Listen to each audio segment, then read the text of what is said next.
आप देख रहे हैं आदित्य भारत न्यूज। साहस सच कहने का। जालौन आए हैं, क्या उद्देश्य रहा जनपद जालौन आने का? जनपद जालौन और अभी हम दुबई में एक बड़े सीनियर पत्रकार नील पटेल जी, जो मेरे वैचारिक भाई पिताजी के डेथ के बाद आज उनके अरेस्टी का कार्यक्रम था, उसी में शामिल होने के लिए मैं आया था।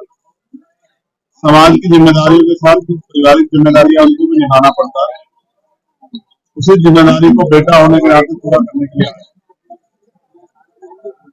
यहाँ आया और जिस तरह का बदलाव इस कार्यक्रम में देखने को मिला, मैं उसके लिए नील पटेल जी को उनका आभार प्रकट करता हूँ, उनकी टीम का। टीम बदलाव ने जिस तरह से आज गरीब बच्चों के लिए बैग की इस अवसर पर और किताबों की, कंबलों की व्यवस्था करके और वही के लिए स्पेशल डेड बॉडी फ्रिज की व्यवस्था करके जिस तरह का बदलाव करने का काम, ऐतिहासिक काम उन्होंने किया, जहां पहले से उस पर मृत्यु भोज और तमाम तरह की कुप्रथाएं थी, उनको त्याग करके जिस तरह का एक नया संदेश भाई नीरज जी ने दिया, उनकी टीम ने दिया है, वो स्वागत योग्य है। और हम लोग गौरवान्वित महसूस हो रहे इस कार्यक्रम में आके। एक नया बदलाव हुआ समाज में, इससे एक बहुत बदलाव होगा और समाज को उसको फायदा होगा। यूपी सरकार के एक मंत्री हैं आशीष पटेल, जो अपनी सरकार के खिलाफ लगातार बयानबाजी कर रहे हैं, क्या लगता है कि वो आपके साथ आना चाहते हैं, विपक्ष की ओर उनका झुकाव हो रहा है? भाजपा की ये विशेषता रही है कि जो दल उनके साथ जाता है वो दल बहुत जल्दी समाप्त हो जाता है, क्योंकि भाजपा अपनी वैचारिक के साथ खड़ी होती है, वो उसकी शक्ति को कमजोर कर देती है। जिन लोगों ने भाजपा का दामन सामने से या पीछे से थामा है, उनको इसका खामियाजा आने वाले कल में भरना पड़ेगा, उसके लिए तैयार।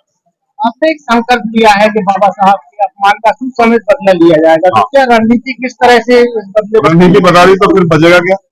क्या किस तरह से लिया जाएगा? जो अभी यहाँ का बयान आया है उसको किस तरह से देखते हैं? देखो, मैं तो उनसे उम्मीद ही नहीं करता कि आरएसएस भारतीय जनता पार्टी की वैचार की कभी बाबा साहब अम्बेडकर के समर्थन में या उनके विचारों के समर्थन में रही। मैं उनसे बहुत उम्मीद नहीं करता। आप इस तरह समझिए कि कोई कहे कि रसगुल्ला खट्टा हो सकता है तो ये अपवाद हो सकता है, क्योंकि रसगुल्ले का अपना टेस्ट, गुलाब जामुन का अपना टेस्ट। उसी तरह से आरएसएस भाजपा के विचार की, वो हमेशा से संविधान, बाबा साहब अम्बेडकर की विचारधारा या मानवता की विचारधारा के खिलाफ है। तो मैंने अपने लोगों को समझाया है कि आंदोलन तो बहुत किए हैं, अब हमें बुनियादी काम करके जिस सत्ता के पर बैठ कर, सत्ता पर आसीन होकर भारतीय जनता पार्टी संविधान को, बाबा साहब के विचारों को और अन्य हमारे जो महापुरुष हैं, जिनमें संत गाडगे जी महाराज, महामना राम सुवर्मा, चौधरी महाराज सिंह भारती, मानव काशीराम साहब, राष्ट्रपिता ज्योतिबा फूले और छत्रपति साहू जी महाराज के जो विचार हैं, उन विचारों को जिस तरह से नुकसान पहुंचाने का काम कर रही है, उसको हमें सोच समेत सबक सिखाना है। और उसका तरीका ये कि हम इनसे सत्ता छीने, उसके लिए हमें बहुजन समाज को जागरूक करना है और मेहनत करनी है। उसके लिए हमने संकल्प ले लिया है कि हम उसको करके दिखाएंगे। आज ये नौजवान जो आपके पीछे खड़े हैं, ये सब संकल्पित है। उत्साहित इसलिए है कि मैं बहुत दिनों में इधर आया हूँ, लेकिन ये संकल्पित है कि भारतीय जनता पार्टी को वापस उसी स्थान पर भेजेंगे जहां जनसंघ के समय थी।